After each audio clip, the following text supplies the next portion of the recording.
Hello, good evening. Um, so tonight I'm going to talk about duality a little bit, and Eve. And I did a post yesterday, I think, and it was about the light is masculine, the lie. Don't go into the light. And I said that the darkness is feminine. And I think that confused a lot of people because we all associate darkness with evil. So, I'm going to try to explain something about the darkness and how everything's kind of inverted, upside down. So, if we look at the darkness, as I talked about the other day, about the feminine, that the feminine encompasses the masculine, that the masculine is within the feminine energy. All life finds its birth through the mother. All material life finds its birth through the mother. Okay, so we can see that in nature.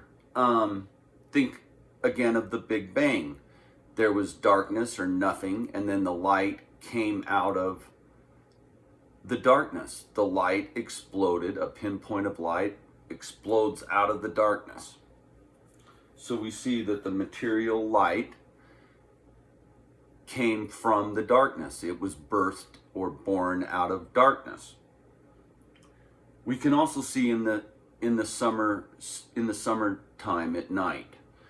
You're out on the patio having a lemonade or something at nighttime, and you're just kind of hanging out, and maybe you've got like a little night light, a light bulb. Well, what's going to happen in the middle of night with a light bulb? The light is going to attract all kinds of bugs. They're going to be attracted to the light.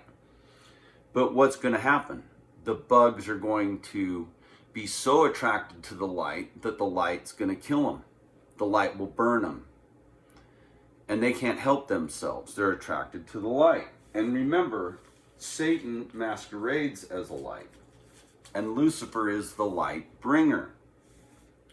So we can see in just those few things that I mentioned, if we look in nature, that the masculine energy is within the feminine. Okay, so in a duality, everything has its opposites. We see that in one of the laws of science or physics or something. Every action has its equal and opposite reaction. So if we look at the feminine aspect as love, and we can see that easily because life and love are synonymous. They are cognate, congruent, they're the same.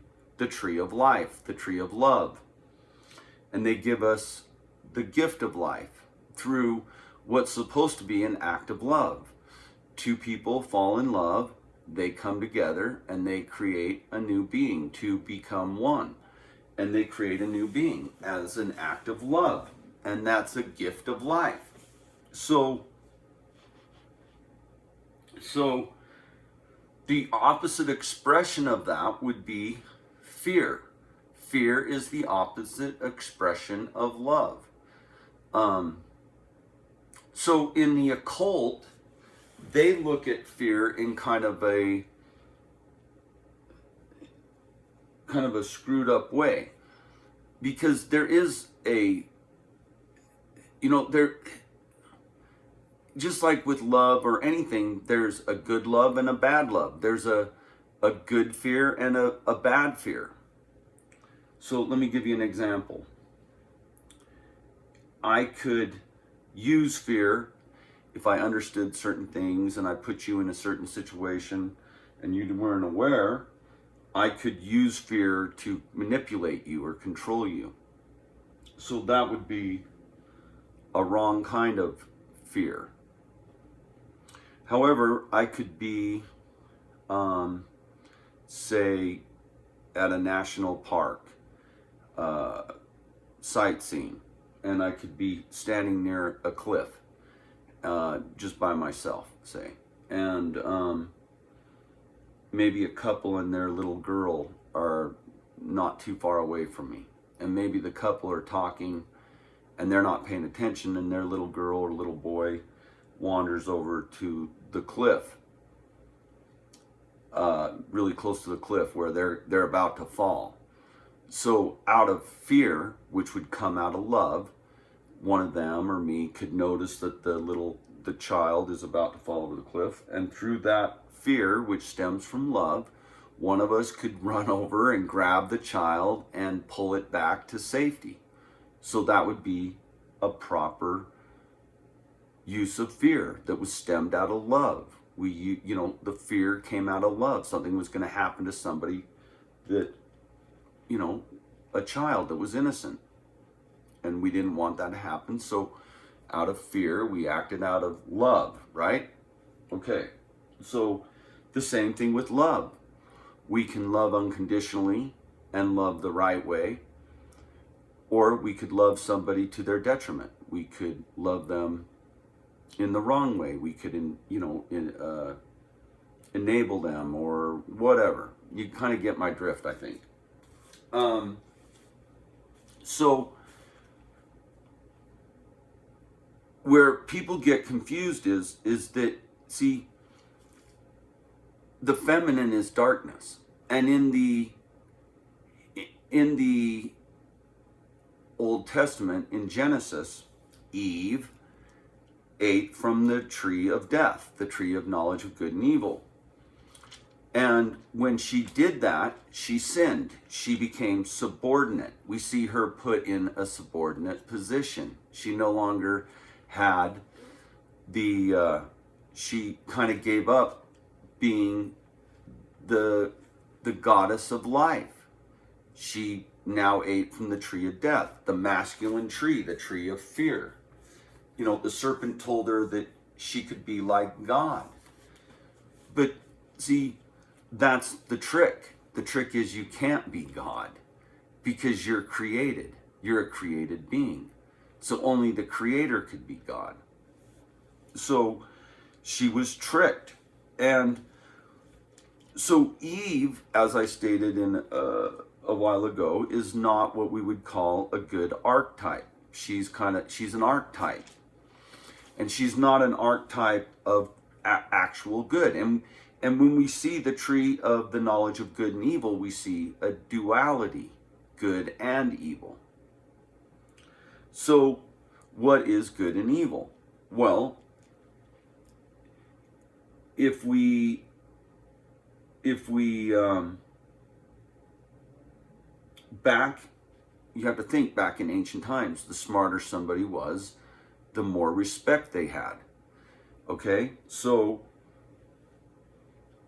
if I was smarter than you, and we see it even today, if I was an attorney or something like that, and I had all the knowledge of how the law worked and you didn't, then I could use you. And I could take advantage of you, and ignorance is no excuse of the law. And I could make a living off of exploiting your ignorance, just like an attorney, extorting you and exploiting you as a debtor in a debtor system. Ignorance is no excuse of the law, and silence is tacit consent. So if you don't understand the law and you don't speak up, then these attorneys and judges, they can use you. And it's really not their fault that you're ignorant. So that's a duality. They're good and you're evil. They're smart and educated and you're a dumbbell. And it's not their fault that you're dumb. It's not their fault that you consented in out of ignorance. You consented, so they get to use you. Do you understand? So they're not guilty in their mind. They haven't done anything wrong. So they're good and you're evil. It's a duality. But you have to transcend the duality, because even though they consider themselves good, they're still eating from the tree of death too, because they're usurers. even though it's consensual. It doesn't matter. Being part of evil is part of evil. You can't pick up one side of the coin. So, if we go back to Eve, we can also see, let's think of the word naive. Naive. So if we break the word down, we got N-A, Eve, naive. Okay, yeah, I know it's not directly spelled that way, but phonetically we have naive. Eve is a part of the word. And what does na mean? Na as a prefix means the opposite. And what does naive mean? It means innocent, somebody that could be taken advantage of because they're innocent. And so what happened to Eve? She was innocent, she was taken advantage of, and then she was no longer innocent. Her eyes were opened. She became like God, deciding what's good and evil for herself, no longer listening to God. And we see that in democracy. First of all, the root of the word democracy is demos, and that means God. So democracy is a political system of the gods, because the people decide what's right and wrong. They vote on it. Instead of intrinsically knowing what's right and wrong and following that, they've decided to go away from that and decide for themselves. So we've decided that usury is okay. You see, everybody's consented into it. We've all used our free will to consent in. And so again, we have to transcend the duality, because even, if you're eating from the tree of death, then you could be eating from either side, good and evil. And it's all one coin. It's all the same apple. It just appears that one side is good and one side is evil, but it's all evil. Another thing to consider, so under this system in the occult, the energies, masculine and feminine, are opposing each other. They're opposites. So they work in contradiction to each other. And I did a post a couple of days ago, about paradox not being contradiction but complementary. So what we can see is that there is a mistaken type of good and evil, which is that the occult side, which is I'm trying to explain to you. But then there's the true good and evil. The true good and evil, which would be the tree of life. And from the tree of life, there is no evil. It's just good. Everybody's good. They're eating from the tree of life. It's a singularity. The duality has been bridged because everybody's in the feminine energy. They're in the energy of life, love. And we also see that if we look up what is a gift is something that is given freely. It's given freely. And since life was given freely to all of us, when we start to take things over in the physical material world and act like we own them, then we're becoming God, because it's God's creation, and we were here as a gift. So in a sense, we're re-gifting. We're saying, you know what, to hell with the free gift of life. I can do better. I can make my own life. I can make a name for myself. I can make my mark. I can have a better life. I'll create a better life for myself. I'll make a whole bunch of money. But remember, money is debt. So the more money that you have, the more debt that other people have. Remember that we're in a feudal system. A system of war, a system of commerce. Commerce is war. It's civilized war. Everybody's out to get their own best deal. That's not love. That's the tree of death. So again, when we go back to the duality is if I can take advantage of you and you don't say anything and you're ignorant and you're happy that I took advantage of you, then I haven't done anything wrong. It's really your own fault.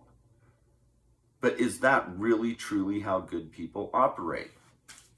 I think not. And I don't think you do either. It's just we weren't taught how the system works, and we weren't taught about duality. Anyways, I hope this works or helps. The one thing that we have to remember is that they've turned everything upside down. Everything's been inverted. So you have to learn to think in opposites. You have to learn to think in a duality. I'll give you one last example. There's a quote by John D. Rockefeller, and he says that competition is a sin. Well, if you're a businessman and you wanted to have a monopoly and you wanted to control a market, or you wanted to control a country or a world, then you wouldn't want any competition, would you? Competition would be a sin. You want to be the king, and you don't want anybody to challenge your power. But we can also see that competition is a sin in that we're not supposed to compete with each other. We're not supposed to beat each other and be better than each other. We're supposed to love one another.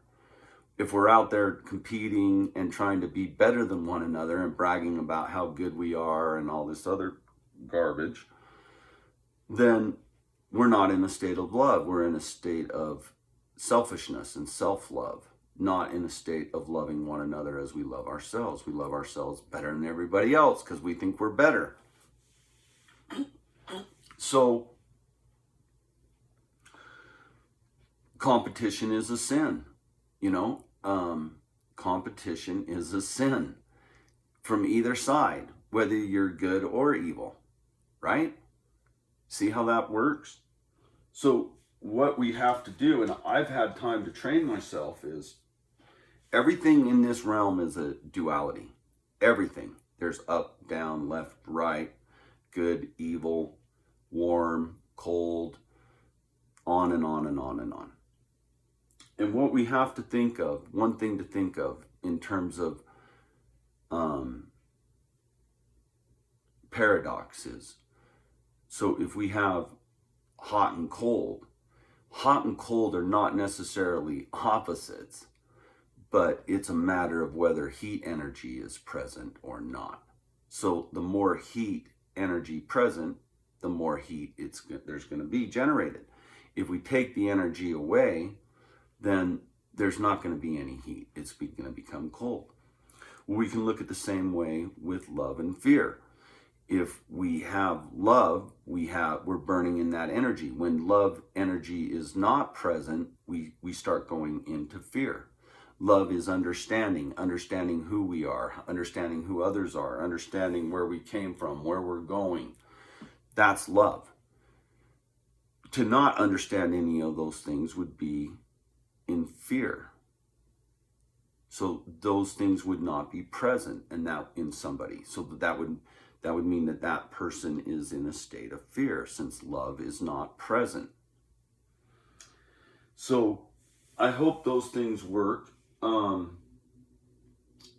There are two other things I want to talk about really quick.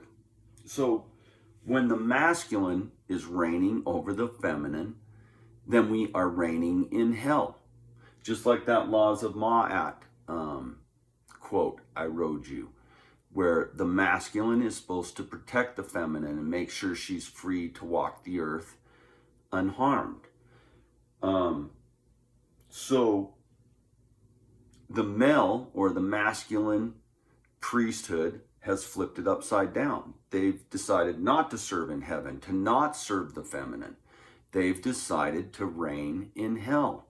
And to reign in hell is to suppress the feminine energy. The masculine is reigning over the feminine, which is why it's symbolized in the inverted pentagram, as I showed you. The masculine reigns over the feminine, and that is a satanic ideology. When the masculine energy is holding up the feminine and celebrating the feminine energy, then we are serving in heaven, because heaven is darkness. It's the source. We all came from darkness into the light. I mean, even if we look at how a child is born, they're inside their mother's tummy, in the womb, in the dark. And when they're born into the light, right? So, anyways, I hope that helps you see. Oh, and one last thing. We can see it in the word father. Father is fat her. Fat her. Why is it fat her? Because the masculine is within the feminine, not the other way around. The masculine doesn't encompass the feminine. Nowhere in nature will you find that. The feminine energy encompasses the masculine. And these Masons, all these Luciferians and Satanists, they think they're God. So they want to reign in hell. And the way for men to become God is they have to suppress the feminine. It's just that simple. And if you turn off your TV, quit watching the sports, take a little time and start looking around you, paying attention at the world around you, the natural world around you. Quit listening to the artificial bullshit and pay attention to the natural world around you. And you'll start to see the things that I'm talking about. Anyways, I hope this helped. Have a good night. Thank you.